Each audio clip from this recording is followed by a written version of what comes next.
Assalamualaikum warahmatullahi wabarakatuh. Waalaikumsalam warahmatullahi wabarakatuh. Alhamdulillah, syukrulillah, salatu wassalamu ala rasulillah. Allahumma shrah li sadri wa yassir li amri wa hlul 'uqdatam min lisani yafqahu qawli, amma ba'd. Baik, gimana kabarnya hari ini? Baik ya? Sebelum mulai, saya ingin mengabsen teman-teman semua. Bagaimana, apakah ada yang ambil cuti hari ini? Saya rasa tidak ada ya. Kita mulai dari abjad pertama. Atila Putri, Ashila Naila, Hadir Pak. Keisha. Hadir Pak. Oke.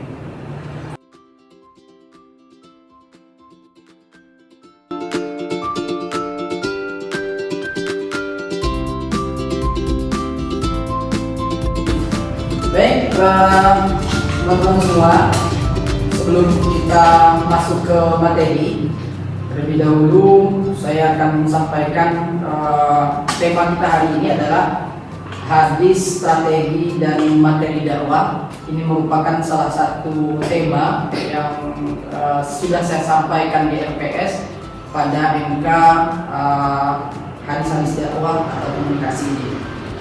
Nah, sebelum masuk ke tema, ada beberapa hal yang ingin saya sampaikan. Pertama, ini adalah merupakan pertemuan kita yang ke-6 di semester ini. Dan di pertemuan ke-6 ini kita ada satu capaian atau beberapa capaian yang akan dicapai ya, yang diharapkan yang ini mampu menjelaskan strategi dan materi dakwah berdasarkan hadis-hadis Nabi Muhammad SAW. Jadi nanti akan ada hadis-hadis Nabi yang disampaikan dalam materi ini. Jadi teman-teman semua diharapkan mampu menjelaskan hadis-hadis tersebut seperti apa yang nanti saya jelaskan. Jadi juga selain itu teman-teman juga bisa menghafal, diharapkan bisa menghafal hadisnya, hafal dengan hadis-hadis strategi dakwah maupun materi dakwah. Karena apa? Kenapa harus hafal dan harus paham, harus bisa menjelaskan itu? Sebelum kita berdakwah, sebelum kita melakukan komunikasi dan lain sebagainya, maka satu hal yang penting adalah menentukan strategi, ya. Strategi apa yang akan kita gunakan dalam penyampaian dakwah kita.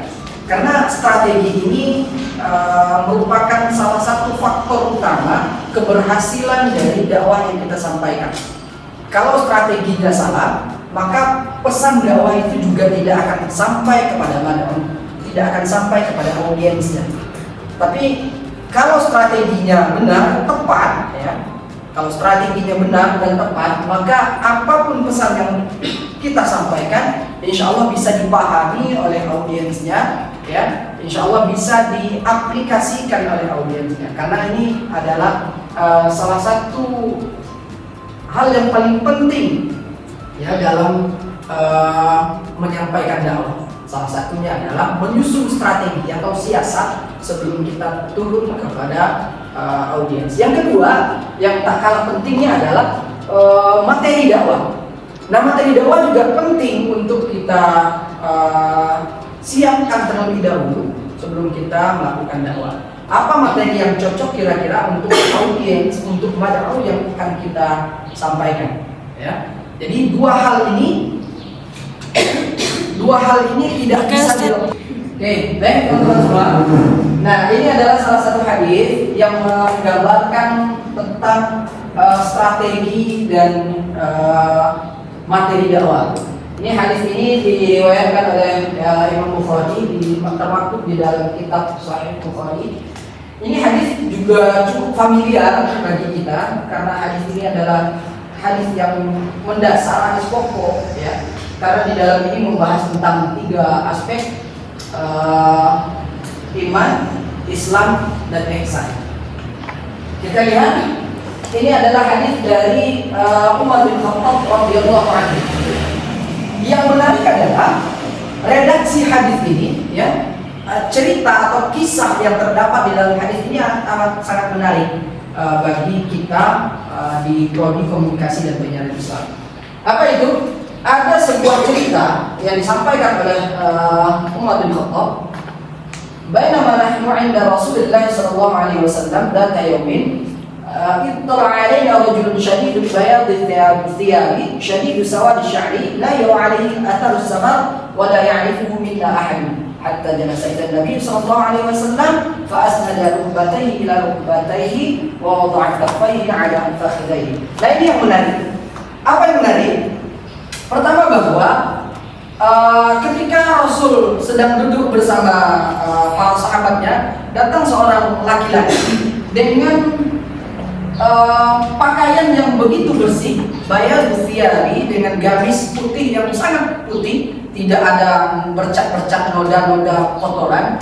Terus apa? Sawad sya'ri, rambutnya begitu rapi, hitam, mengkilap, dan juga la yu'aihi atharus safar, tidak menunjukkan bahwa beliau adalah seorang musafir, beliau adalah seorang yang lelah, yang capek begitu. Nah, apa yang dapat kita ambil pelajaran dari ini? Ya, nah, ini terkait dengan strategi dakwahnya. Apa itu? Yang pertama, keteladanan atau uswatul hasanah. Dari kisah tadi, ya, seorang rajul atau seorang laki-laki, ini malaikat Jibril alaihissalam yang menyerupai seorang laki-laki datang menjumpai baginda Rasul dan para sahabatnya. Satu yang dapat kita ambil pelajarannya adalah keteladanan atau uswatul hasanah. Di dalam kisah ini, di dalam hadis ini, ya, Jibril alaihissalam yang menyerupai seorang laki-laki ini tidak hanya bertanya tentang iman, Islam, dan ihsan, tetapi beliau mengajarkan kepada kita seorang dai untuk menjadi suri tauladan yang baik. Beliau datang dengan pakaian yang rapi, dengan tubuh yang bersih, ya, dengan akhlak yang sopan, duduk di depan baginda Rasulullah SAW dengan sopannya duduk. Nah, ini yang wajib untuk disiapkan, salah satu strategi para dai, ya, sebelum melakukan dakwah. Jadi kesan pertama itu harus menarik. Jadi kalau kita udah datang dengan pakaian yang rapi, ya, dengan style yang bagus, tidak mesti baru, ya, tidak mesti baru, tapi yang dicontohkan oleh Jibril alaihissalam ini adalah rapi dan bersih. Tidak mesti baru, tapi rapi dan bersih. Karena ketika kita datang dengan pakaian yang rapi dan bersih, itu akan memberikan kesan pertama yang begitu menarik, ya, kepada audiens kita, sehingga kita akan menjadi pusat perhatian mereka. Maka oleh karena itu, apapun nanti yang akan kita sampaikan akan sampai kepada mereka. Yang kedua, dari hadis itu kita dapat melihat juga bahwa strategi dakwahnya adalah dialog interaktif. Jadi seorang dai, ya, tidak hanya berceramah saja, tapi bisa berdialog, berinteraksi dengan mad'unya, dengan audiensnya. Karena ini bisa membuka, ya, membuka pemahaman, membuka cakrawala, membuka mindset para mad'unya untuk bertanya dan lain sebagainya. Ya, itu yang kedua. Nah, yang ketiga adalah pengulangan dan penegasan. Karena di dalam hadis tadi dijelaskan bahwa beberapa kali Jibril alaihissalam itu meminta Nabi mengulangi pertanyaan yang sama, terus membenarkan pertanyaan itu. Nah, ini penting supaya apa? Supaya audiens kita, mad'un kita paham dengan apa yang kita sampaikan. Berikutnya adalah materi dakwah.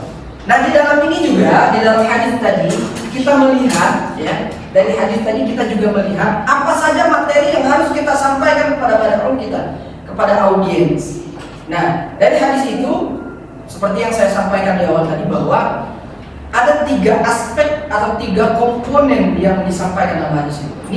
Ini merupakan aspek penting dalam ajaran Islam. Islam ini secara keseluruhan itu, dan secara garis besar membahas tentang 3 aspek. Apa itu? Iman, Islam, dan ihsan. Iman itu adalah representasi dari akidah. Islam itu adalah representasi dari hukum, fikih, dan ihsan itu adalah representasi dari muamalah. Jadi ini yang kita pelajari yang kita lakukan dalam keseharian kita. Akidah, kepercayaan kita kepada Allah Subhanahu wa taala, Rasul, malaikat, kitab-kitab, hari akhir, dan qadar baik, qadar jahat. Dan yang kedua adalah Islam tentang fikih, hukum, halal, haram, makruh, mubah, sunnah, ya. Dan yang ketiga adalah muamalah, interaksi kita, hablum minan nas kita.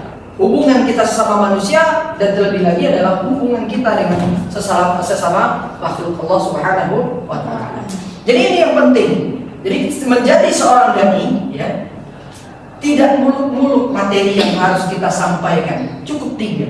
Mau itu kita berdakwah melalui mimbar, di atas mimbar menggunakan media masjid dan lain sebagainya, ataupun kita berdakwah, ini kan mahasiswa KPI ya.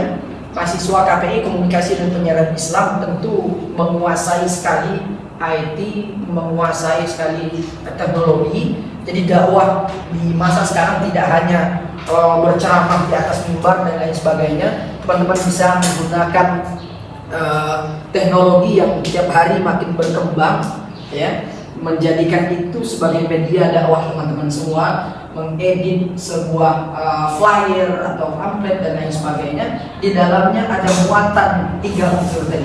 Apakah itu iman atau akidah, apakah itu hukum, ataukah itu muamalah. Teman-teman, saya rasa itu penjelasan dari materi kita pada hari ini. Selanjutnya kita buka sesi terakhir, tanya jawab dengan teman-teman semua. Pada teman-teman yang ingin bertanya tentang materi ini, silakan. Silakan teman-teman. Ya, silakan. Izin, Ustaz atau Bapak. Baik, Assalamualaikum warahmatullahi wabarakatuh. Langsung saja. Berhubung di KPI atau Komunikasi dan Penyiaran Islam itu dakwah adalah salah satu tujuan utama daripada pembelajaran tersebut dan juga menjadi tujuan daripada materi tersebut. Yang ingin kami tanyakan di sini tentang dakwah yang berkelanjutan dan capaian dakwah yang menjadi tujuan daripada materi. Izin Ustaz, strategi dalam artian adalah cara untuk dengan budaya sekarang, cara terbaik itu bagaimana Ustaz untuk menerapkan dengan budaya yang sekarang. Maklum berbeda budaya pada zaman Rasulullah dan budaya pada zaman kita saat ini. Terima kasih. Wallahu muwaffiq ila aqwamit thoriq. Assalamualaikum warahmatullahi wabarakatuh.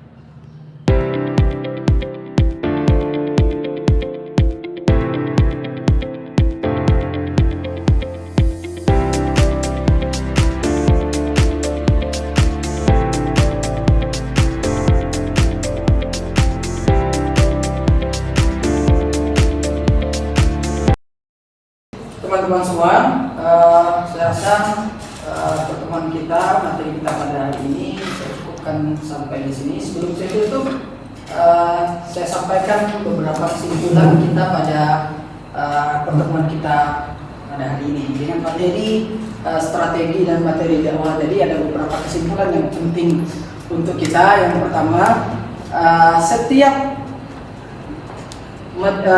dai harus memiliki strategi yang pas, yang cocok dengan audiens yang harus dihadapi.